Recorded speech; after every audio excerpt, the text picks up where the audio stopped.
What's up, everybody? Landon here, BreakTurn, another episode. We got a really cool conversation today that I've been looking forward to for a long time. We got our special guest today is Sam Watte and Dan Cosson. These guys are friends of mine from a previous life, and they have a really cool story, and I've been really waiting eagerly for them to finish their flight training to be able to share with everybody. This episode is going to talk about flight training, right? So we get a lot of our counselors will get calls of folks who are in the military, rotor pilots, right, or some sort of pilot, and they want to figure out, hey, how do I get to the airlines, right? And we tell them there's two macro methods and there's a blend one, right? So the macro method one is like how much time you got left, like start now. Like, let's start getting you on a plane. Let's get your ratings and time build, right? And we'll talk about that. Or what I personally did is macro two, which is you wait till the end. And then the blend is like maybe get your PPL and just time build, and then at the end get all the rest of your ratings. Well, these guys did, they started, I don't want to ruin it, but just to capture your attention, they started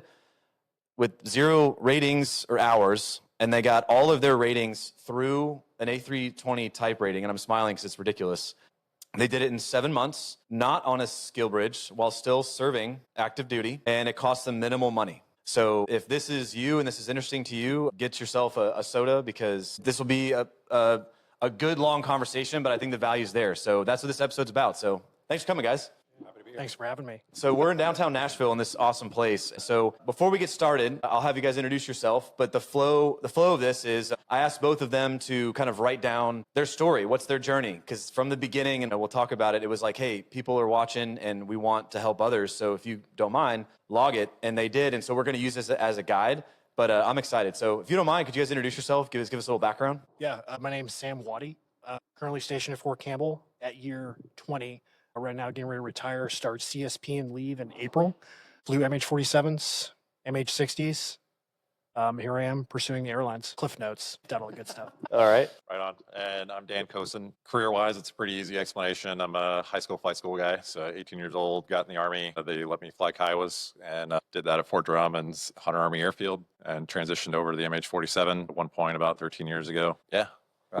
Decided to switch over to airplanes, and that's what we're going to talk about today. So they're being humble, as I expected. So both of these gentlemen here, fine gentlemen, are Nightstalkers. They flew for the Special Operations Aviation Regiment. Both Chinook pilots. Between the two of them, they probably have a combined 10,000 hours, sprinkling a couple DFCs and air medals, right? I'm not saying that to brag. I'm saying that to develop, as we tell the story, right? It's important of who these people are and what they've accomplished, right? And then you can relate to that in your own experience. Experienced rotor pilots, very elite level of helicopter flying, lots of experience, and that goes into the psyche of what you guys did. So the first thing I want to ask you is, I know early on y'all had said there were 2 things that you would recommend, and the first one was have a buddy, right? It was don't do it by yourself, and then you said network. So I was interested of why you started there and why those are your 2 macro things. So can you expand on that? Yeah, sure. I mean, I'm super proud that we were able to accomplish all these goals, and we're still sitting next to each other today. We actually share an office together on the compound, and we've been, together on pretty much every step of this way. And it's a huge force multiplier to be able to sit next to the guy, to have each other on speed dial, to be able to brainstorm a potential pass, to discover opportunities, and go back and forth, and should we do this, do that? That was incredibly useful several points during this journey, especially when we kind of ran into some roadblocks with multi-engine training and had to find an option very short notice. And it was both of us working together to just try to find something, anything that would meet our timeline. And it worked out. When it comes to time building, I know we're going to dig into that as well. It's huge. So we'll jump around because networking, and again, this is flow. So you guys were at the RTAC conference, and man, you guys showed up. You guys showed up with there was 4 or 5 of you, and you had your bags, and you guys had a mission. You had a strip map of who you were going to go talk to in what order. So networking, how did that apply? Those are the first 2 things you started with. You said do with a buddy and networking. So why did you say that? I would say the networking piece is on multiple fronts. So networking not only to get you through training, but networking and where you want to go as well. Mm-hmm. So finding people in industry, finding people that are doing the things you want to do, kind of picking their brains. And we didn't invent anything. We just dissected things that other people have done and combined them together. We didn't invent anything. So when you say networking, what you don't mean is just get a bunch of friends on LinkedIn and Facebook. So you actually talk to physical humans? Is that what you did? So Yes, LinkedIn is great for what it is. It can help you find those people, but you should have a human conversation. Go out and meet them. Go to the airport. We had opportunities. It's the only way we will accomplish some of the things we did, and that'll come up later. But actually talking to people, a bag of money helps. Bag of money, some coins, A bag of cash. a yellow question mark. Like, I want to take your plane. Let me fly it. But you have to interact like a normal human because they think you're spam. Nobody's yeah. going to reply to an email. Yeah. You have to call them, you have to hunt them down, find Yeah. out where they're going to be. Yeah. Yeah, that's crucial for the general aviation side because a lot of these people are older, have landlines at their house. Wait, what's the land? Yeah, they have With a the rotary? they have a corded phone, or they live in their hangar. You have to hunt them down, and then networking. With you and your team at BreakTurn is huge. Yeah, so you said networking. So the story begins. So and I'll interrupt you because I'm really good at that. So the story actually begins with networking. So let's start where you had called me or we had connected, and I was like, hey, BreakTurn's having a mixer, like not a mixer, but like we're having a meetup, a link up. May 4th. Okay. Yeah. May 24th, I was like, hey, if you got any buddies that have questions about airlines, I don't know all the answers, but I want to provide a venue where we can start to ask questions. So is it the Pinewood Social, and we got a table, and there was a couple of us there, and we bowled a little bit. Yeah. So that's where it started, which was a networking event. So yeah, start the story, play, and then I'll interrupt, which is my thing. It's twofold. You want me to start? Sure. Okay, so originally you were a dirty secret. I was? Percent. Nice. The rumor was that there's going to be this meetup for people who want to go to airlines. I didn't say anything, and you didn't say anything. We work 3 feet from each other, but we were just diligently on our computers, and I'm like looking at airplane stuff and googling, and Minimize when he gets up. I noticed. No, I noticed it. I noticed that Dan was doing it too, and I'm like, "What are you working on there?" Oh, just looking to get back into flying. Oh yeah, me too.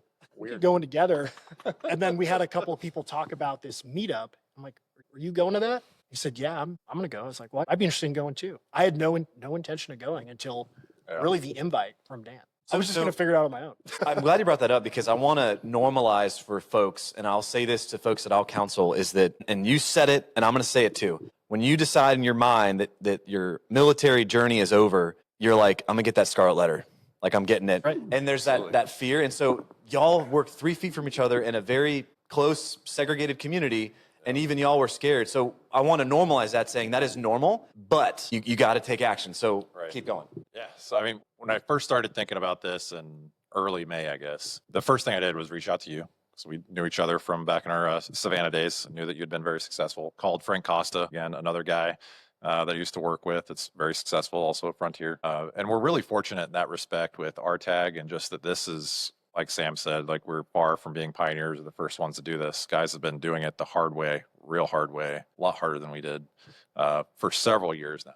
And it's easier than ever to be able to reach out to a community and find people that have been there, done that, learn from their lessons, and pick up and run with it. But yeah, that initial phone call absolutely is what led to Pinewood Social, and I think about 8 of us were there, and now 8 months later, we're done. That's huge. There's something you said too, which I think is interesting, unique for the airline industry, and it's the idea of reciprocity. Reciprocity. So what does that mean? Okay, it means if we were to work in a normal job, right? If I helped you massively and I got you a job with my industry, immediately we're competing for sales, for reports, right? The airline industry is this amazing almost dichotomy where reciprocity, meaning like someone helped me for sure, right? You said do it with a buddy, like Jeremy Huggins helped me out. We flew with Dave Pickett all the time, Rich Macchio. I mean, I had my guys that, helped me through. And then I'm turning and I'm helping y'all. And then y'all turn to help other people because there's no competition because the way seniority works in the airlines. So to your point, I want to highlight is that obviously get yourself squared away, okay? Like no one's gonna do the work for you, but assuming you are squared away with a plan, right? Via networking and talking with humans, go ahead and ask for help. Go ahead and ask questions because people are gonna help you, which is crazy. Okay, so we're at Pinewood and there's this secret underground fight club meeting. What, keep going, what happened? You told us all about your experience so far. And I think that it's really important to have somebody that you trust with similar backgrounds and stuff like that to be able to give you kind of the honest take. There was no doubt in our minds ever that you had some sales pitch. Like we knew that you were, had altruistic motives. You weren't there trying to get us to buy into anything necessarily. You were just offering us a path. and it was totally up to us based on what you had to say, whether or not we were interested in pursuing it or not. There's no pressure, but obviously we liked everything that we had to hear that night. Yeah, that's important to me personally and to our team at BreakTurn is there's some folks out there that have an idea that their way is the best way, which is fine. It very may well be, and hopefully it was for that person. But our team of counselors, what we try to do is we try to express essentially where are you, okay, and where do you want to be, and we're going to give you the different COAs, right, course of action development. But whichever way is good for you, it's good for you. So my path is actually the quintessential opposite of y'all's path. So walk me through, we went from that meeting and then y'all, what did you do? Did you all come together and? Well, the big takeaway from that meeting, you told us to go home, get on the website, fill out a form, Yes. and request, an in-person phone call with one of your counselors. Okay. That's right. That was the big takeaway. So went home, did exactly that, got on the website, filled it out, and I ended up getting in touch with Nick Tersey. I had Alex. Nice. Yeah, Nick and not Alex, American. Nick's is an E2A guy. Yeah. He was an instructor in Infinity, and now he's flying for Frontier. And then Alex Trio, he was a Navy Black Hawk pilot. He was flying for NetJets. I think he's flying for Delta now. American, yeah. American, yeah. I still keep in touch with him. Yeah. So, all right. So, talk to a counselor now. In your article, the first thing you said, which I think is fun, as we unpack this from your journey of, actually before we get into that, what was when you're doing your COA dev, what was your thought process of we're going to wait to do it at the end, like a lot of folks did, like I did, or it's like, hey, maybe we can knock some of this stuff out now with time space continuum, right? So, what are some considerations? You guys were in the room whiteboarding this. That was a non-option. Waiting until the end, you can mitigate a lot of risk early at a cost because risk equals cost. So if you're Such an aviator. if you're ready for it and if you're willing to invest in yourself, you can mitigate a lot of the risk and the stress that comes along with it. Because we can all get other jobs, sure, and those are probably fun. But we want to go and do this thing, and it's going to cost this much, going to take this much time. Well, I'd like to know that I'm able to do that before it gets to the point where I have to make a decision. So I at least want to have more than one choice when I get to the fork in the road. And it was, you need 61, 159 mins. All right, so that's what we need to be eligible to get an ATP certificate. Okay, and that gets us in the door. And we back planned off that. All right, what benefits do I have? What tools do I have to be able to get those requirements to become an eligible pilot in the market? And so we could do that early, find out, I might not even like it. I hadn't flown in 10 years. Dan, how long was it? Remember our first Over flight? 20 years. Float. Airplanes. Oh, I was like, Yeah. come on, guys. We were legal. We were legal. I was Why do you say it like that? We were legal. We were legal. There was nothing wrong with it. Safety measures were in place, but I didn't know if I was gonna like it anymore. And it took a couple hours, and I was like, oh yeah, this is still fun. Continue on. And so I'd want to know that and really go through all those wickets to find out it's still something I have a passion for and I'd like to do. I'd like to enjoy my next job. Yeah, that's key because you said risk too, and I like that. The first two things we actually recommend to folks is, again, we're and the counselors will help you through this, but watching this is kind of a pre-read, if you will. But first risk: can I get a medical? Can I get a class 1? Right, and we'll talk about that here in a second with VA, and we'll weave into that. But all right, second one, and you said it just now. Do I like this? What do you mean? Well, do I like flying planes? How do you figure that out? Okay, first and foremost, if you're not a former aviator military, right, which this episode's kind of directed towards, but if you're not, go have a discovery flight. You can spend like $200 at an airport, and they'll take you up in a plane and see if you even like it. What if you get sick? What if you get vertigo? What if you hate it, right? Or if you get the bug, fine. But getting that medical and getting that discovery flight is essential to mitigate those risks. The other risk that Sam's talking about is arguably, there is a finite number of things you need to be eligible for where you want to go. So what Sam is saying, in my opinion, is the risks of waiting and doing nothing are that things change, right? Maybe at the end, I'm not able to get those things. If you're able physically, mentally, financially, and willing to start knocking off those wickets now, the risk is that you're just getting them done, right? It's like hey, if I just knock this out, it'll be done. The risks that you were mitigating, if you will, was the unknown of time. That's right. Yeah. So y'all decided then to start knocking this out. Yep. Right? Yeah. Yep. Okay. Part of that was the timeline too, and again, talking to Nick for the first time was I'd never heard of the opportunity to fly jets on a CSP. I did not know that was a thing, so that became a big part of our back planning. Was okay, we start our we're eligible for a CSP in April of 24, and Nick was still vividly remember this phone call. So he's like, you need to be done with all of your training by the end of January, early February. Give yourself 2 months to go through full interview process and identifying companies and get accepted into a SkillBridge program actually flying. And to us, that just sounded amazing. And it further mitigated risk by getting us a foot in the door, actually doing the job before we were fully separated from the service. So yeah, huge opportunity there. That's what really we started our back planning from.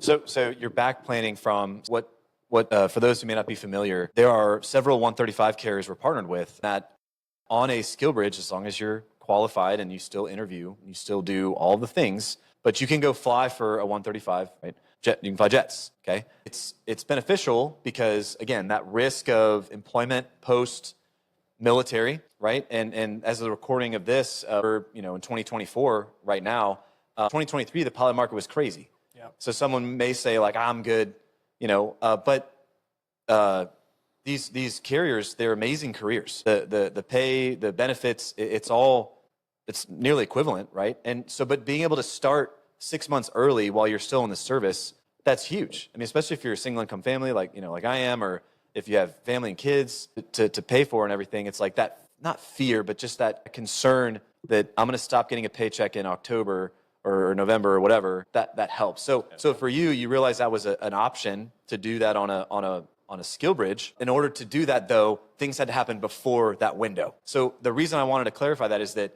in order for you as a listener to figure out what the best plan is for you, you need to first decide what it is that you want to do. What do you mean? Well, I would say talk to your counselor, and they'll talk you through it. But do you want to be complete and be able to be eligible for maybe a 135 SkillBridge or an instructor pilot SkillBridge during your last 6 months? Or are you like, honestly, I don't have the time capacity to do that. I'm going to wing it at the end, like I did. Do you want to fly for a larger airline, right? All of these things matter because each plan is different and it's custom. So the reason I'm interviewing these folks is that they had a plan and they went with it. So appreciate, that's really good. Now, when you guys, you talked about networking and talking in counselors, when you're doing your COA dev, what did that look like? Was it step by step, like from 0 to 100? Or was it like, we're going to plan our next maybe 30 days and then we'll recage? Like, how did that look like?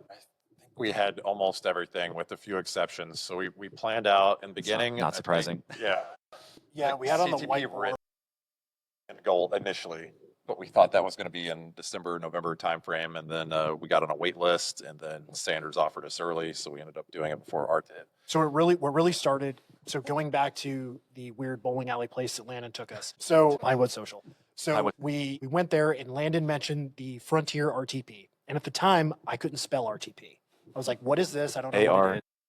Yep, that's right. So I figured that out, went back. I'm like, okay, what things do we need? We dissected that while we were there, and then we went back home. We're like, it's really not that much because with military requirements, you can talk to your counselors about it, but you're really eligible basically right out of flight school. If you've been out of flight school a year, you're probably fine to get an ATP, a restricted ATP. So we met unrestricted mins, except for all of the airplane wickets. Mm-hmm. So when we got back, it was May, end of May, just to be June. And then you mentioned RTAG. Man, that'd be a really good opportunity to go in that fully prepared to be able to actually talk to people, get our foot in the door. So then our timeline kind of got adjusted from there as we only had about 4.5 months, I believe, about 4 months until RTAG. So like, all right, we want to at least be CTP written complete by RTAG. And that, it kind of went back from there and we figured out, oh, dude, we got to fly a lot every month up until that point. While we're still going on trips, I had to deploy for like 75 days during that. So like there were some full days there of flying in between. At one point, full duty days. Yeah, we backplanned how many hours on average to stay on glide slope to meet our goal to be able to take the written and show up to RTAG with a resume that looked like we actually knew what we were talking about. This is really good. There's like a couple points here. So one, the ability to COA dev is not surprising. Is Nightstalkers, that's what you do. But I want to highlight that you are in charge of you, right? So developing a plan, while our counselors are awesome and the internet is awesome, at the end of the day, you have to do items 1 through 10, And when you're done, you can come talk to me. I'm a recruiter, okay? Okay, how do we do 1 through 10, right? Having that plan and developing that plan and taking your career seriously is on you. Yep. And y'all did that. But what I want to highlight too is that success is defined as steady accumulation of advantage. I'm the broken record. I'll make a t-shirt, hashtag, right? The steady accumulation of advantages, right? So y'all discovered that RTAG was an advantage, okay? And you decided to accelerate your timeline to have so you wanted to show up with the ATP CTP written complete, which then set urgency,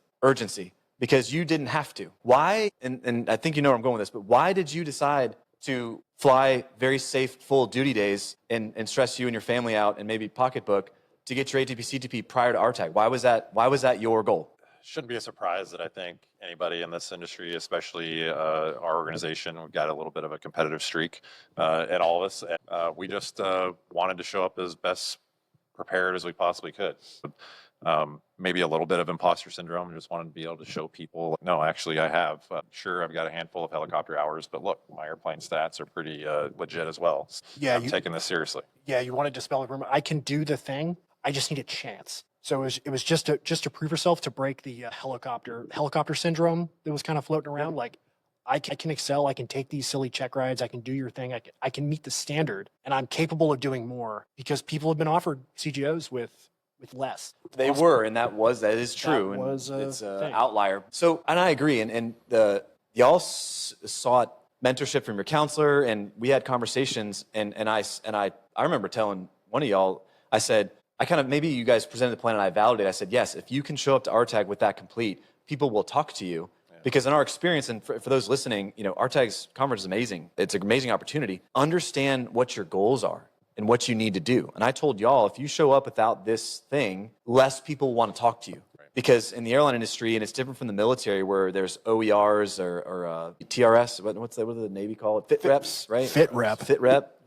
There's not as much of that. It's very much, hey, before we'll even engage you in conversation to determine your technical experience and your character, we need to first see your logbook and your licenses, right? And that's just the nature of it. It is what it is. So if you show up to this company at RTAG or any conference for that matter, and you don't have the appropriate ratings, they'll be kind to you, but in their head, they're like, I'm going to finish this conversation because he or she is not qualified yet. So the decision to have that was based off of networking. We're going to circle back to that 100 times of saying, yes, I would pursue that if you can before you go, because now you can talk to folks. Did y'all get CJOs or you guys got callbacks, numbers? They had successful rounds, which strategically were moved around the room, which is not surprising because of that. But it all started with a plan, right? Yeah. And that created that urgency, which is kind of a theme here. Yeah, and we were getting out October 1, 2024 was our final update. It's exactly 12 months. Yeah, so we knew that we would not be able to benefit from RTAG 2024, at least for our first job. So that also is what led the urgency to okay, this is the one last RTAG that we can attend prior to separation from the service 100%. So it was more motivation to give it all we could. Okay, so continuing the storyline, I did have a question because I think I read that you already had a PPL. Yes. Okay, so I want to quickly, I want to ask why. It's kind of a multi-layer question. So, because this is, again, problem-solving process. GI Bill doesn't pay for PPL to PPL. Whatever. Hold on. So you had your PPL beforehand, and then you chose to not get your single-engine commercial. That's a question for you. And then after that, you didn't have your PPL beforehand. I did. You did. And sorry, that's correct. You both had PPL. You chose to not do single-engine commercial, and you did. And I want to figure out why. What was your thought process for that? So if you want to kick us off. We went back and forth with this, but do it with it, buddy. Mine was purely in the essence of speed and efficiency because I knew I was not going to fly a single-engine commercial airplane. I didn't plan on being a single-engine CFI, and knowing that I was having to be gone for over 2 months in the middle of this, I just didn't have the time. But I knew I needed the PC hours. And so for me, I was going to apply that towards what my ultimate end goal was, which was at the time 250 PIC and the requisite cross-country night and instrument hours to get there. So given the kind of delays we had, because we both had to go on trips and do all this stuff, I didn't want to waste the time hunting down a check ride, wasting my time doing, no offense, crop duster maneuvers that I'm never going to do that are not authorized in a multi-engine or transport category aircraft. Hats off to all of you. I can do them too. I just didn't take the test. Sure. It was purely for speed, and it was just gonna cost a little bit more money at the time, and I didn't find any value in it. And with the issues of finding people to take the check ride and being rushed into it, why throw an additional risk of, a botched check ride? I could have failed it. Bad One day, less opportunity to have a mistake. yeah, bad wins. Basically going from PPL instrument straight into multi-engine commercial was the quickest way. Okay. That's why I chose it. Dan wanted the flexibility to fly a C-12, I guess, or a Pilatus. No, that's really it. So to summarize, the reason for you was speed, and you knew that you were going to get the hours, and it was one less risk, if you will, if we were to categorize it, of a erroneous check ride. Absolutely. Yeah. And you never saw yourself needing or requiring to need a commercial single engine, meaning you weren't going to fly for money in a single engine, nor an eventual CFI. Yeah, and not to mention, it's an unpopular path. Not a lot of people do it. I didn't know it was possible until I used my network of people you networked? who are currently Did you talk to someone who told flying you? for major airlines. Some are flying 777s. They're like, I've never got my single engine commercial. I'm like, okay, so it's possible. What do I have to do? Nothing. But the backstop is you have to get more dual received in the multi-engine that backs up with the minimum hours you need anyway. So I'm going to spend the money. So at the end, it's a wash. Well, Dan will talk about that. Yeah, The cornerstone of your particular Speed. ability was speed, but it was the reason you were able to do that was because you already had your FAA, not Fort Rucker That's right. license. You got your FAA IACRA commercial rotor You certificate. can only That's do the that. only way. You Okay. can only do that if you have a rear wing. If you went to flight school and you didn't do that, you need to do that. Yeah. But you did it. I just want to make that crystal clear. Just because you're an Army or a military aviator doesn't mean you just get a free pass. So Yeah, and for those people who don't have it, maybe left Rucker and didn't get their certificate, it's been a hiccup for some people. They don't know their FTN, they didn't get their license, they didn't pay the $50 to get their stuff, but you need that moving forward because that is your express ticket. depending on when you watch this, it's actually no Vosel now. I refuse to. It's No disrespect to Mr. Novosel, it's Mother Rucker, man. That's what it was. So, all right. So, Dan, you had your PPL, and then you decided to get your commercial single. What's your thought process there? Again, co-dev options, Sure. like we're talking about it. So, I want to start off by saying that I found this so fascinating, and I still do. I love asking other pilots, like, hey, what was your story? What was your pathway? Because we all have to do the same things. We all have to fly the same hours for the most part, generally speaking. But there are so many different, just fascinating stories, and I love that. And one of my neighbors is another former Army Black Hawk guy, Delta captain now. He's freaking doing great things. He skipped PPL altogether. I didn't even know that was a thing, but under the right circumstances, you can skip PPL. You can skip, if you're a commercially rated helicopter pilot first, you can skip commercial single engine. So why did I do it? I think that leads into another interesting question, and Sam brought up speed. But even though we were doing these things at the same time, our paths were slightly different when we were doing instruments. So not a VA expert. There's a lot of confusing stuff going on there. Sam went to a school that was a degree-based 141 program. I went to a 141 because I was using GI Bill, so it has to be 141, but it was vocational. So different pots of money, different amounts of money, different timelines. We will keep talking, but we will do an entire video strictly we're talking about funding. But keep going. But if you're like trying to rewind, we're gonna have a whole one just talking about funding. But Yeah, keep going. down the rabbit hole there. And just to pause right there, the reason we split paths during instruments, resource limited. There are only so many airplanes a human can fly and so many CFIs that could teach us. So at the school he was at, was it one Cessna and one crappy Piper? And I sourced out a school that was 50-minute drive each way. 50, Wow. about an hour each way, not speeding. They had four airplanes and one instructor. So part of the package, since it was degree producing, and once I completed my degree, helped us both for an extra time building opportunity once I was signed off at the school. Like in the words, which is completely fine. what's the word that you flight leads taught me? Don't deconflict, synchronize. Y'all synchronized. And That's it worked beautiful. out. And it worked out well multiple times, being able to fly two aircraft because we used them as ferry birds to help with our time billing. You got Genius. your Brilliant. Sorry. So you 140. You were talking about pots of money. Yeah, so I'm not trying to go down the pot of money rabbit hole, but just to understand that a 141 degree-based program, you get more money to use, which is good, but typically they're much more structured and they take more amount of time. The vocational option that I went down was just like, this is what the FAR requirements that you have to do. You do them. And if you can pass check ride, then you have the same certificate as everybody else. And the 30 days that it took me to get my instrument rating, I just immediately rolled into commercial single engine. Another reason was because every hour I was logging for the commercial single engine counted as PC time that the GI Bill was paying for, that otherwise they wouldn't. But I got the 2 ratings, I think in almost the same amount of time that it took the 141 degree base program to get.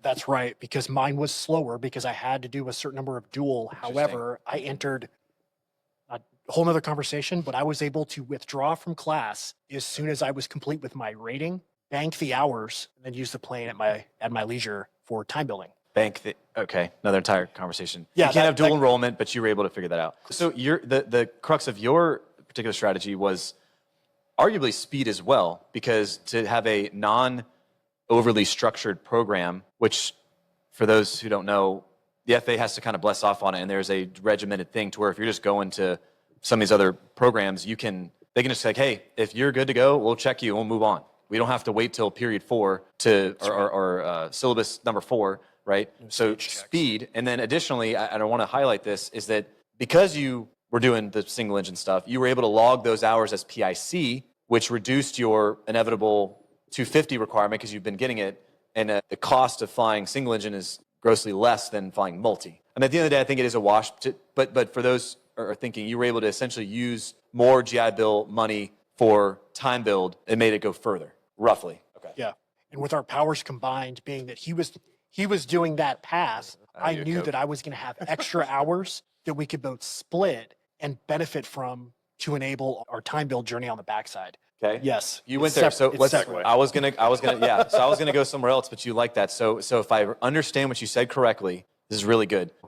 You had a plane and money, and you had a plane and money. I had 2 planes and money. You had 2 planes, two dragons. Y'all had planes and money, and y'all were able to synchronize your strategy to make the logbooks go further. Yeah. Is that what you said? Yes. All right.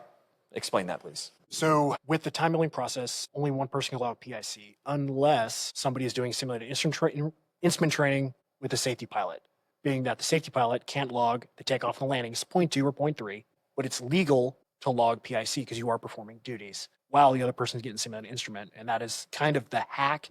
It is legal to do. So doing it with 2 people is half the cost. It's safe. The reason is, from my understanding, because we did the same thing, is that if you're logging instrument time, I am airspace surveillance, I'm VMC, VFR, right? I'm a safety pilot.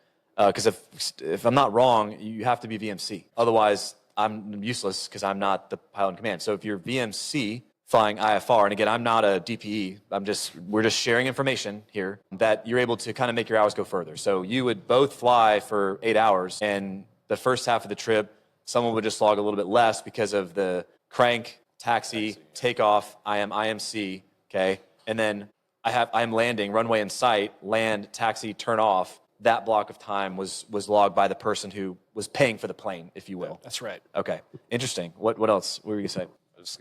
It is a little convoluted, so I would just recommend anybody thoroughly understand the FAA opinion letters and regs in Legal regards to interpretation that, letters, so that yep. you log it correctly. It can, we couldn't both log cross country at the same time, Right. in that scenario, for example. Right. So there are stipulations to it, and you don't want to get too far down your journey and then have a logbook blow up in your face and all of a sudden lose a.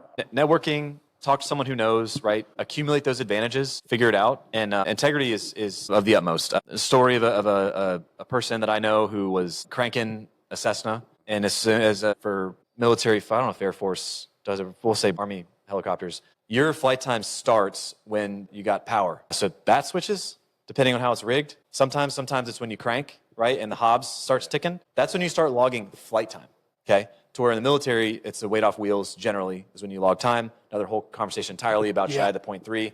Opinion, don't think so. But anyways, what were you going to say? No, that's correct. I would not. It logically makes sense. It does to make the comparisons apples and apples. If everyone else is logging it as soon as I add power to the aircraft and I have to wait until I do pack check or hit check, that's not fair. I got it, but just I would not recommend it. But again, hours to each your own.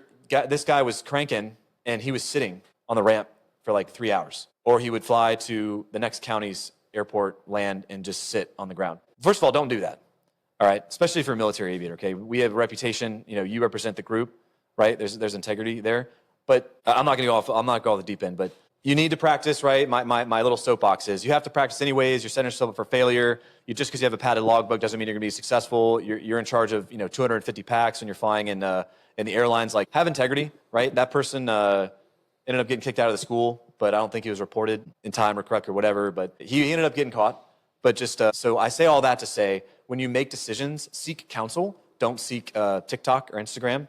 Go talk to somebody and figure it out correctly, like we did, and figure it out. So, And we'll get to this part too, I'm sure, probably right after this, but we were doing our time building concurrently while we were also doing instrument training and doing our jobs. So the extra simulated instrument time that we were getting during our time building process was directly applicable to what we were doing as far as gaining certificates go, and also allowed us to check the block on all of our experience requirements for follow-on ratings early on in the process and get them out of the way. And You can practice every approach within 300 nautical miles of your home airport. You're not going to get a zinger on the test because you did it already. so we'll talk about that then. So it goes back to planning, and you realize there were things you needed, and then that adds on. We already talked about urgency, right, and networking to figure out what you need to plan. Okay, now we're going to add on something y'all did. Accumulation of advantages again, stacking, which is, well, if we both have planes and money, let's figure out how we can help each other safely fly. And since we have to do hood anyways, let's knock off two birds with one stone, or really three birds, with one stone.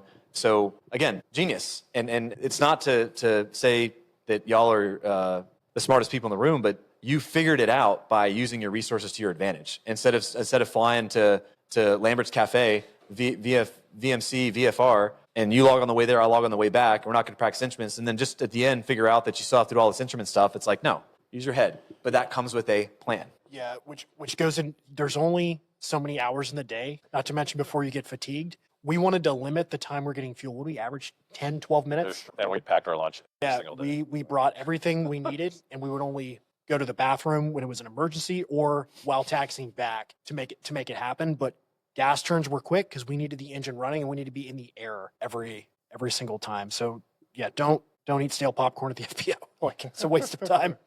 You can eat your house. Okay, that just brings up another thing, but I want to pivot. We're going to go. So you had the October timeframe as a target, and that created urgency, which is great. Assessing your ability for risk, your ability for speed, finances, and time. Those are all buckets of consideration, okay? After RTAG, which I believe was successful, and for folks who may not think that their timeline facilitates it, meaning I'm not within a year, I would recommend, and y'all can voice your opinion, even if you're 2 years out, 3 years out, I would recommend going. The reason is because the first time you go, if you're not even close to being eligible, that's awesome. Yeah, you spent for a plane ticket or a hotel room, but you can see what the event's like. To prep yourself mentally for when you do have to show up and interview, you already know what it's like. You can network while you're there. It's kind of a big reunion, right? You can get FaceTime with maybe the airline that you're strategically pursuing anyways. So by the time you are ready to interview, when you talk to that person, maybe they're the same person you've been talking to for 2 years. Now you have some credibility. So don't wait until the last RTAG before you get out to go. So don't wait till the last minute? Don't wait. Yeah, Okay, plan, okay. network. Yeah. And again, I'm encouraging folks. As a lot of people will say, and it all goes back to, and we're talking in circles, but we're doing it on purpose because this is the truth here. 2 years out, you got to turn around your twirly chair to the guy behind you and say, "Are you getting out?" "Yeah, I'm getting out." Like, you got to accept that scarlet letter, right? It is what it is. Everyone ends up, what's it? The Army keeps rolling along, or the military does. Like, the train, it keeps going. You get off, and that's okay. We always used to say, "Nightstalkers don't quit, but they know when to stop." So if it's your time to stop, that's fine. 2 years out, you need to be looking at how to take care of you and your family, because as soon as you leave, how many days that you guys haven't gone yet, so I can't even say that. But the day after I was gone, there was already someone else there. Not that I'm not important, but at a certain point, you have to take care of you. Oh, there's already somebody else there? Wow. Yeah. Move your stuff. And it feels great. Everything's working seemingly okay. Yeah. So if you can go. But after RTAG, y'all had a target date for January/February. How did you come upon that date, and why? The target date to have this stuff done. Actually, prior to that, do you want to go through the Yes. two different types of ATPs? Ways to get an ATP? Yeah. Because he had a way, I'm not going to say I convinced you, but No, you did. so there's two different ways. You can get your ATP in a light twin, or you can get your ATP in a type rating. Both ways require the same amount of minimum hours. But you can apply sim with a type rating because you're not going to get sim in a light twin. When you finish CTP, you're going to get about 7 to 10 hours that you can apply towards your multi-engine requirement of 50. So how are you going to get those multi-engine hours? You can source them, you can network, or you can get them all in the sim in conjunction with your 25 AT, in the sim. 25 in the sim, 25 of the 50, Yes. in conjunction with your type rating and your ATP for about the same cost, all in one-stop shop. Depending on what you want to do, you get a free type rating out of it, which there's not many options. A 3.7 or a 320 is what you got, or you can get in a light twin and be typeless. So to read back, because I think I knew that, but I've never heard it put like that in terms of options. So option A, go to a flight school, do the 4 parts of ATP CTP or whatever it's called now, which is the classroom portion. You've got the simulator portion. You mentioned it, login hours for the ATP CTP. You have the FAA written test portion, the 120 question tests, Shepherd Air, et cetera. And then you have the flight practical portion. I always say there's 4 parts. So that's option A. That's what I did. I didn't do the practical, though, and I'll talk about it in a second. Or you're saying in pursuit of a type, you'll get your ATP CTP anyways. And oh, by the way, at the end, you'll also have your type. That's correct. Okay. And the difference there is the hours. So you have to have 50 multi-engine hours total. Cost of the hours. 25 have to be in an actual airplane, and then up to 25 can come from the simulator. That's right. Before you go to ATP CTP or before you go to type or Before both? you go to Before you the practical. are eligible to take the The practical. practical, regardless if it's for a type in conjunction with a type or not. Correct. You need minimum 25 multi. Actual. Actual and can apply 25 sim. Okay. Yeah, so that's where the difference is. Everybody has to get the 25 for multi in the actual plane, but then you can go straight into a type in conjunction with your ATP, and you'll get the rest of that 25 hours in that endeavor via the simulator. So you're done accumulating multi-engine hours. Interesting. Whereas if you do it in a travel air, most courses like the Sanders offers, you'll get approximately 7 hours is what they allocate for those courses. So you have to end up at 43 before you enter the course. So Sure. now it's not just 25. You have an additional however many, Right. 18 or whatever, hours to accumulate. And Interesting. And the cost of those hours now have gone up on average around $400 an hour, some 500 in a diamond. So with that difference in the hours you must fly is around $5,000, which Which equals a type rating with simulator hours applied, Yeah. and you get a type out of it. And there are so many lessons learned here. I'm just having flashbacks. It's like, for example, when I went to do my multi-engine course, it was a great course, but I walked out of there with 10 hours and a DA-42. And then it was in Ohio, and I went back home. I was like, okay, well, how am I going to get up to 25? It became a challenge to source the additional 15 hours. And you can't just go to a flight school and rent a multi in most cases. So that's where I really learned kind of the hard way that just because I have a certificate, this place still wants me to fly for 10 hours with an instructor due to their insurance. Like there's all these requirements that would pop up because of insurance, not FARs or anything else. And it was another hurdle to kind of overcome. Which was also the benefit of skipping single engine commercial. I knew I would leave with my multi-engine certificate and at least 25.1 hours post check ride. oh, because that was a requirement. Because I needed Yeah. 25 I see. dual, 10 of which are PIC, but you're done. You're assured you're going to be ATP mins complete when you leave. And since that's your path, they are getting you those hours. Like a 24-hour operation there. I was flying day and night. Safely. Yeah, Always. multiple instructors, bedding Okay. down, going back. Didn't you drive? You went out of state? Is that the one you went out of state for? For the multi. Okay, so I want you to speak about that. But so y'all, if we didn't mention already, y'all collected your coins, your perks, if you will, not at one place at one program. Y'all bounced 50 minutes to go get your thing, and then you went out of state to get your multi. Why? Why didn't you do it in Clarksville or wherever you were? I don't want to hate on Clarksville. Like, Started after the first flight. Yeah. Sorry, they didn't have multis up in Madisonville where Sam was doing his. So that was out. And then they had one travel air, sort of, at the school that I was going to in Clarksville, and it had maintenance issues. The backdrop there was we had a very short time frame, and anybody that's tried to line up DPs knows that is very difficult nowadays. And like we did our due diligence, we did our best to try to set the stage, leading into multi-engine training, and it just fell apart. So yeah, that's what led us to Midwest Corporate. Yeah, we had maintenance and weather that day. And what's funny is even our instructor, he's like, I don't think we're going to meet your timeline, because he was all about it. He was trying to get us there. He was letting us jump seat from the back to observe, Yep. so we could, just be quicker on the controls. Yeah, exactly. And as we were waiting for weather, we were sitting in the FBO, just red on the screen, and we're Googling. And I applied to probably 5 schools, all multi-states. They were across state lines, and got on every single wait list. And the last one I called, they actually picked up the phone and they said, we start every Monday and Wednesday. And we quit that school on a Monday, packed up our crap, and drove 6 hours to the middle of nowhere and found a flight school that was a top-notch organization. It was almost like, I'm laughing because if I'm hearing you correctly, you were in a program, in a plane, doing the thing that you sought out to do. It wasn't working out. So while you were in the plane, you were searching for 5 other schools. Yep. You, Leroy Jenkins, like, I'm gonna apply to all of these. And then the one person that's like, yeah, we start Monday. You're like, cool. Hey, we're out. I'm leaving tonight because you had urgency and you had a goal to hit. Right. You already had courses, which there's a backlog for those. So that's interesting. And so for the circle back, and then we'll get to the next piece, the different ways to get your ATP, CTP, I would say for what decision, how should I go about it? Use your counseling team, because 6 months ago we were given counseling advice, and depending on when you're watching this, the point of my statement is the pilot environment changes. So make sure you're seeking counsel from folks, whether it's our counselors or whether it's other people. 6 months ago, we were telling folks there's no need to get your ATP because there's these pilot pipelines, and then the airlines will pay for your ATP. They'll kind of get you through the whole thing. And so save your money, save your time. Just apply, get the MINs and then apply. And that worked. And then shortly after that, it became, I would recommend you get your ATP, CTP, but just your written. You don't have to do the practical. You don't have to spend the extra $5K, and that's frankly what I did. That's my story. My story is I got my ATP, CTP written complete, but I did not do the practical, so I did not have the card, right? The market was different. The market was different, okay?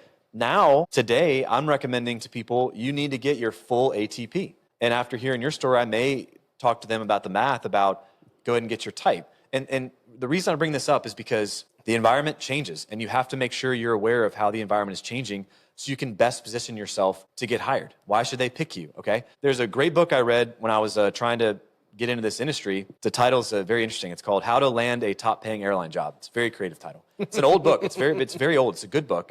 And just to give context to what I'm talking about, maybe at the nth degree, is whenever this book was written, we'll say like maybe 80s or 90s, at the time, okay, paying money for resume and interview prep, which we didn't talk about, which is fine, paying money for resume and interview prep, and paying money to rent a simulator, to rent a 737 or an A320 simulator for 2 hours, which costs probably $1,500 right now. More than that, I'd imagine.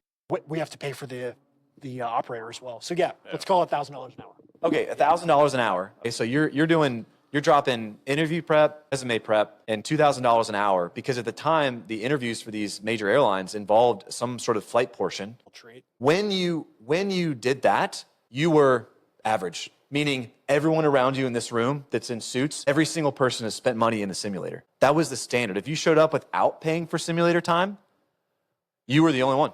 And you were the only one that didn't do that, and you were not prepared, and you didn't get that job. So what I'm telling you is that the left limit is I just have your commercial multi with restricted or unrestricted ATP mins and just apply and you'll get a job. 2, you need to have a full-blown type rating complete and have paid for sim time prior to your interview to even be competitive. And the reason I bring that up is because where are you? As you're watching this, where is the industry? You need to figure that out and then go from there. Yeah, and it's not a surprise to anybody that this industry in particular is especially cyclical. It just is what it is, something you have to prepare for. So that's kind of why it became part of our plan. We're just like, well, worst case, it can't hurt. We'll be best qualified candidates. Yeah, and I want to be clear, the type rating, people say types don't matter.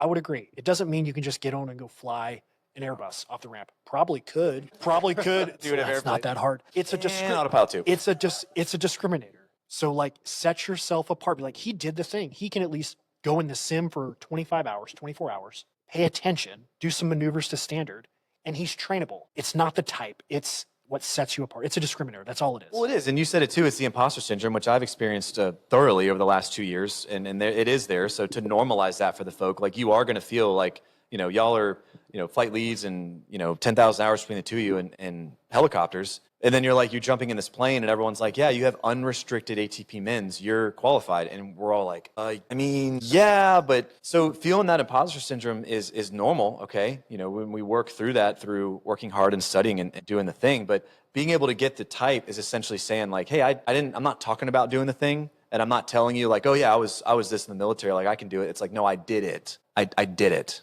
That's right. You know, I got a story later, but you know, I went to Ranger School back in the day, and everyone's, oh, I almost went to Ranger School. And it's like, that's fine. We're not going to sit here and measure our egos, but you didn't. You didn't go. That's right. And that's that. You didn't do the thing. You didn't do the thing. So go get your type and show that I did the thing. And it lowers risk on the company hiring you too, which is kind of important because they're trying to figure out if this helicopter guy can fly. And then if you show up, you're like, oh yeah, I have a type. Oh, okay. Yeah. Our risk went down. Anything you can do to a prospective employer to not make yourself a liability, probably a good thing. Whether that's if you want to time build and just get your single engine time, whether or not you want to resource and go find alternate time building routes, which is a whole nother like podcast, I assume. But time building. Oh, for sure. You can get it in other ways, and some might even have a jet engine attached to them. So like that could really set you up, even if it's just a little bit. It proves you can do the thing. Now, is it going to be scary? Probably. Are you going to be uncomfortable? Probably. But you're going to get some great experiences along the way, and it all adds up to the end, and it's going to make you a better pilot. Yeah. What's the British SAS phrase? Like, he who strives wins, or he who dares wins. It's one of those two. I'm not British. I'm gonna have to refer my British. So, all right. So the end of the journey then is that recently, a couple weeks ago, right at this point of whatever, y'all were getting your type rights. So how did that go? How did you prepare for it? Pros and cons. Like, what was your experience like?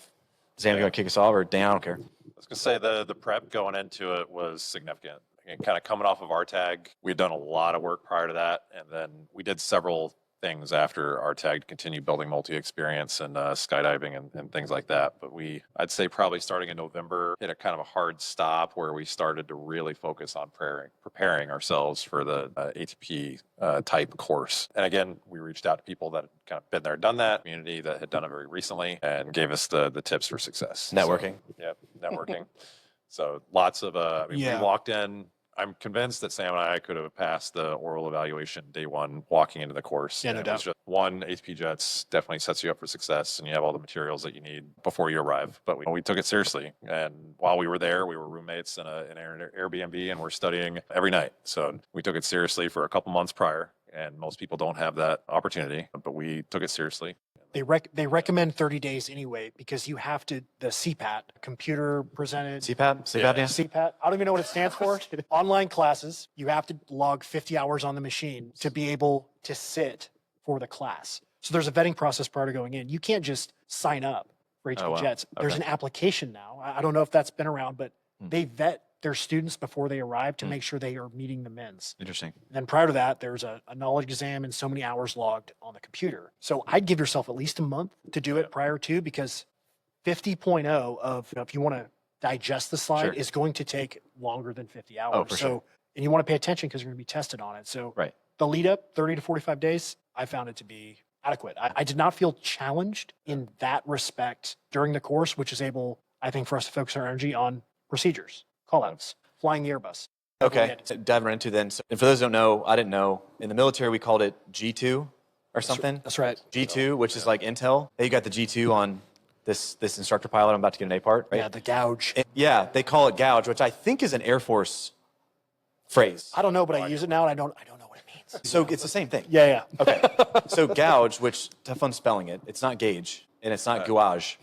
Anyways, it's funny to try to type. I'm an idiot. But gouge is G2 for the military folk. So y'all had gouge, so you were able to show up, pretty much able to take the oral. Yep. So tell me what you studied in what order and why. So you had mentioned like flows and callouts and systems and hydraulics and Airbus stuff, and then you talk about ATP prep and Shepherd and oral. Yep. Like, dude, how do I study the CPAT is not negotiable, so you have to do that.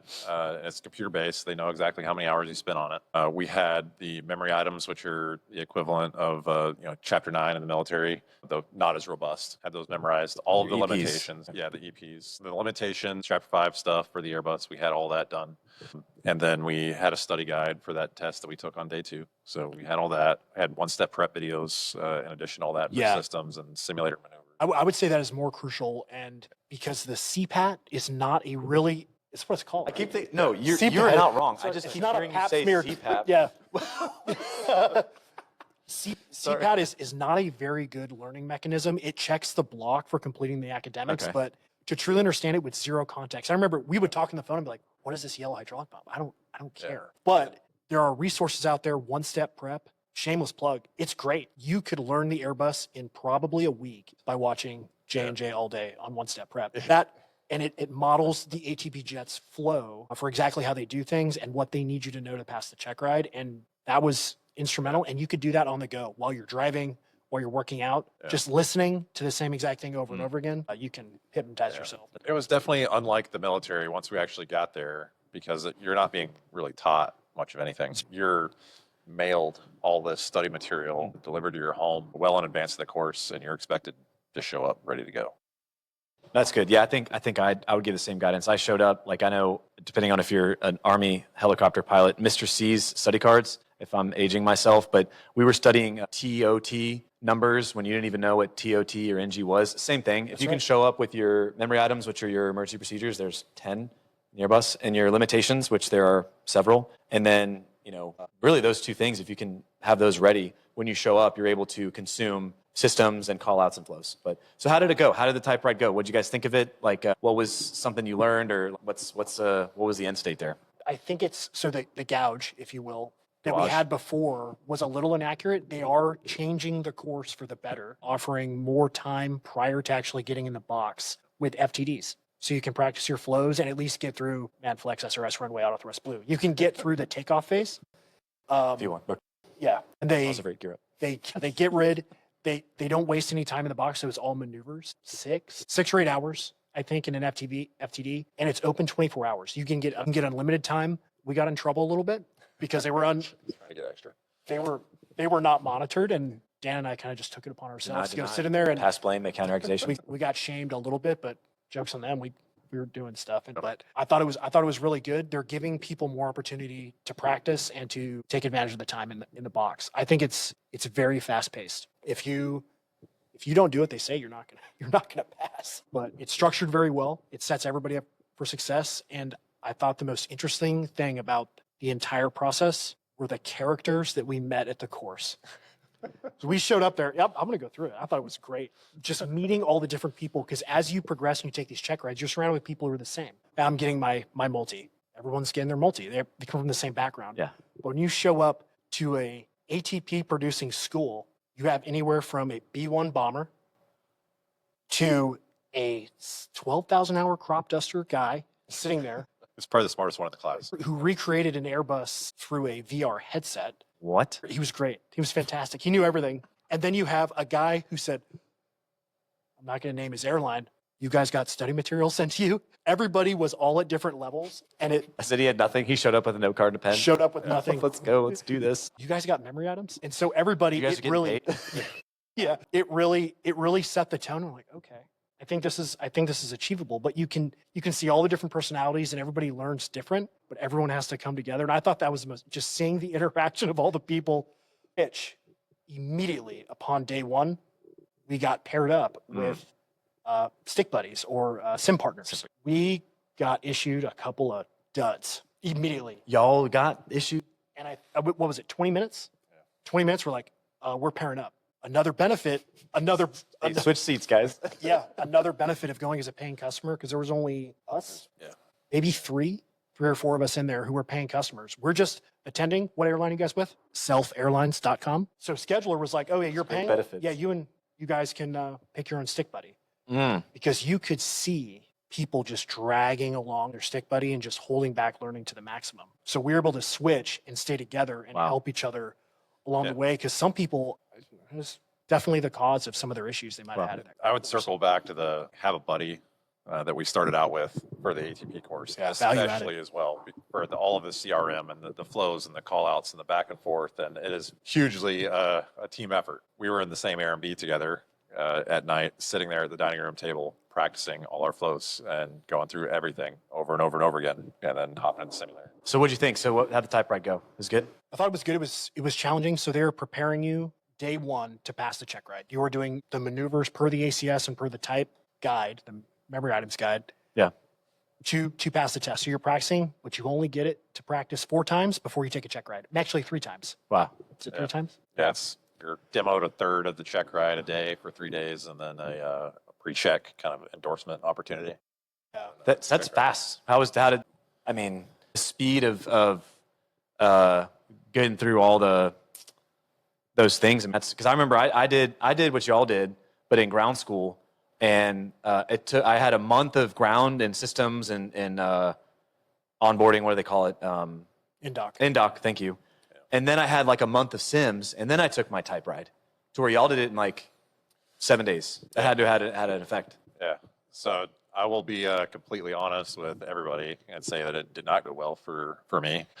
I'm sure I can only imagine what was going through Sam's head during that check ride, because I started off obviously nervous and behind the eight ball. I messed up my first approach in a spectacular fashion. For the easiest approach you can do as an RNAV, and when it got time to do the missed approach, again, just stressed and heat of the moment, I looked at the radio altimeter altitude to determine the MDA and initiate my go around instead of the altimeter. And clearly, I knew better, but in the heat of the moment, I did that, and it gets worse. So I pulled the nose of the aircraft up high enough. You were to sure of yourself. activate, alpha floor, which got the Airbus into toga lock. And then we were not taught how to get out of toga lock during this course and had no idea what was going on. So, yeah, looking back on it now, it's, yeah. So I didn't just mess it up a little bit. Yeah, it was pretty crazy. But after that, that pressure was gone. Did the rest of the check ride. It was good. Had no issues. Every other maneuver was, because it was, not to throw shade on it, but it was the easiest check ride. Or it was the easiest maneuver that you messed up just because you were so sure in that moment. Yeah. Because of all the nerves, it's the capstone event. Like, this is where you get your stupid piece of plastic you've worked so hard to get, and everyone has their day. But the DPE, we continued, and you did every other approach to include the hard approach, whatever is the circling that requires you to hit like 3 buttons instead of 2, whatever it was. But everything else was better than what I did during mine. I mean, mine was, I made it, but I love that. And I had asked Dan if he would share that, because there are folks out there, somewhat public figures, who have check ride failures, and it's their own decision, but they don't share it, which is, again, their own decision. But it puts this feeling that, no one's makes mistakes. And it's nothing that I'm going to say is in any way an attempt to make anyone feel better about check ride failure, because I realize that you're like, hey, thanks, that's nice, Landon, but like, that doesn't help me. So I don't live in a fantasy world where I think what I'm about to say is going to fix that. What I will say is encourage folks to say that probably some of the most experienced airmen in terms of complexity of airspace and systems and contingencies and fuel and enemy situations that I know personally. People make mistakes. Right. Nobody's perfect. How many deployments do you have, Dan? 21. He has 21 stinking deployments, and he just admitted that he was nervous for a check ride in a simulator. Like, dude. So when you put it that way, I feel even worse. Remember, what I'm saying is that I'm going to go. Remember, we talked about it driving back from Mexican? Yeah. Because we went to this one Mexican restaurant. We're driving back, and I remember I looked at him and I'm like, it's check rides tomorrow. It's finally over. I think I made it worse. Like really amping up the situation. I was like, you know what? It's an instrument check ride. Yeah. We have done so much worse. They're single engine commercial check rides, so you don't know. I am not capable of doing crop duster ops. Well, what I want to get at is that I want to normalize that. I want to, and that's part of sharing this message, is that if you think that everyone else around you is going in, with their shades on, with their pinky up, like it's normal, man. And the preparation and talk about too, if you don't mind, there's risk, man. Like, y'all went fast, and you talked about avoiding risk by not taking the single engine commercial, right? There was risk in speed. And you talked to me the other day about saying that brief thought of like, I should get another, like. Sure. Yeah, an extra day. Almost any other check ride you'd ever take in an actual airplane, you have that kind of freedom. You're like, you know what, I'm gonna bow out today. This isn't right for me. Sorry, DPE. I'm gonna reschedule. Whatever. Like, that is an easy thing to do, and you should do it if your head's not in the game. And I wish I would have done it at ATP. It's just a different environment there, and it isn't. But in my head, it was. And that's normal. I was nervous too, man. Like, I mean, it is. And what I will say to those folks who have failures is, I don't want to say it doesn't matter, but everyone thinks that because they have a failure, it's like game over. It's not. Talk to recruiters. The thing that failures actually have in terms of an advantage, I think, or not even failures, but like just miss the mark on a maneuver, or if an evaluator was especially picky or something, is that two things happen. One, you have proven that you experienced adversity and you were able to endure through that and pass and get the thing. The reason that's important is because I'm a mentor to some folks. There was one gentleman who failed a check ride twice. He could not get out of his head. Yeah. Okay. So here's the thing. If I see, and I'm not a recruiter, so I can say whatever I want. If I see someone has a failure on their record, but then I see they pass, I now know, oh, well, if this person struggles a little bit, like he or she, they'll be able to prevail and get through. Now, if someone doesn't have any failures ever at all on their record, I'm kind of like, I wonder if he's going to be like that dude I was talking about earlier, where if he fails one time, he's done. He can't get past it. So that's the first thing. The second thing is, and I think this is more powerful, it allows you to tell a story. It's free. It allows you to tell your story. So think of this, right? As Dan interviews or whoever interviews, he's, hey, I see you had a failed check right here. Why don't you tell me about that? He gets to tell them that in May, he started this journey and he got his full ATP by October and went and got his type ride in 7 days, all while deploying in active duty. He gets to tell this story, not in a braggadocious way, but it's almost like a humble brag of like, hey, I got this failure because I literally sprinted and I missed one maneuver, but I passed after that. The recruiter's going to be like, wait, that's insane, right? So I encourage it. I failed, right? I'll tell a story real quick. I encourage failure because you learn about yourself. People don't know this, but I failed Ranger School 2 times. I'm Ranger qualified. And I'm like, oh, you got a Ranger. Y'all don't know that I failed Darby twice, okay? And if you fail the same phase twice for the same reason, patrols, wasn't an infantryman, aviator, you have to go away and you come back in 6 months, right? So you stand in front of the board and they say, all right, Landon, you failed twice, go away, right? And I said, no. I said, sir, I was an aviator. I'm not coming back. It's not gonna happen. I shouldn't even be here now. I'm staying until I get a tab, right? And he let me stay, okay? The reason why that's important for me to tell you is that these people that you see who you think have never made a mistake or errors, they have, and that's okay. I love sharing that story because that was the bottom of my emotional memory. Because if I tried it, I was generally good at it and I was able to do well with it. And I didn't, and I missed the mark, right? But because of that, I had resilience, I strive. So I appreciate you sharing your story because for the folks out there, they think that they're this scarlet letter person because they messed up their Chandelle and now they're never going to get a job. False, so false. Right. And I wish more people would tell their story because it is absolutely okay. And you get to tell a story, man. I don't have that story. No, I appreciate that. And it's true. I documented so much of this on Facebook along the way, and I wanted to make sure I was being authentic and shared the bad parts as well. But also, on a side note, probably the best part of that failure for me, and I know that sounds weird, was my oldest daughter struggles in school and is dealing with ADHD and some things like this. And telling anybody that you fail is hard.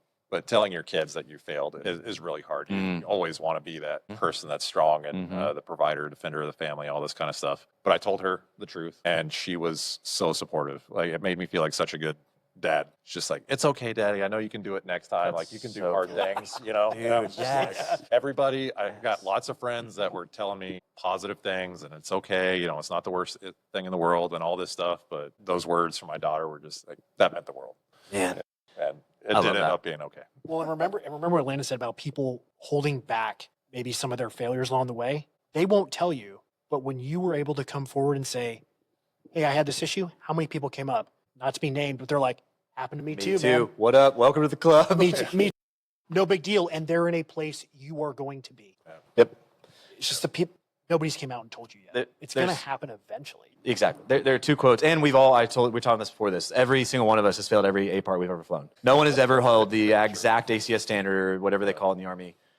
Every time. Those 2 quotes I'll share, and then we'll wrap it up, just because it's been a minute, and we've kind of gotten through everything. The first one was Neil Boris. He's a Danish physicist. There it is. He wrote, "An expert is a person who has made all the possible mistakes that can be made in a very narrow field." So what that means is, if you want to be an expert, according to this quote, Nobel Prize winner, Neil Boris, you are required to make mistakes. You cannot become an expert without mistakes. And I love that. And the second one was, I said it at the conference, as we wrap up the podcast, this episode, whatever this is, educational video, we wanted to share these guys' story to give insight on their choice, their path, right? The phrase goes, a big old ship in the dock, if it's sitting still, you can turn the rudder and it's not moving. But if you get 1 knot of movement, you can turn the rotor and that whole entire cruise ship will move. So y'all's story is an exact example of that. You started, you had a plan, so maybe movement intellectually, and then you got the first thing.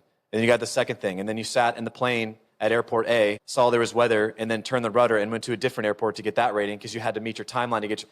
So y'all's story is exactly fulfilling that quote, which is start movement, take action, action beats deliberation, and then pivot as you need to until you get where you are. And yeah, there's mistakes, there's missed marks, etc. But it's like, I mean, the story is amazing. So I do appreciate y'all coming here. Do you guys have any extra thoughts or anything that you kind of waited to say, or did I miss anything? Could probably go down the rabbit hole on each individual, like the granular level of each topic, because there's a lot to cover for each one. Yeah, let's go back to the start.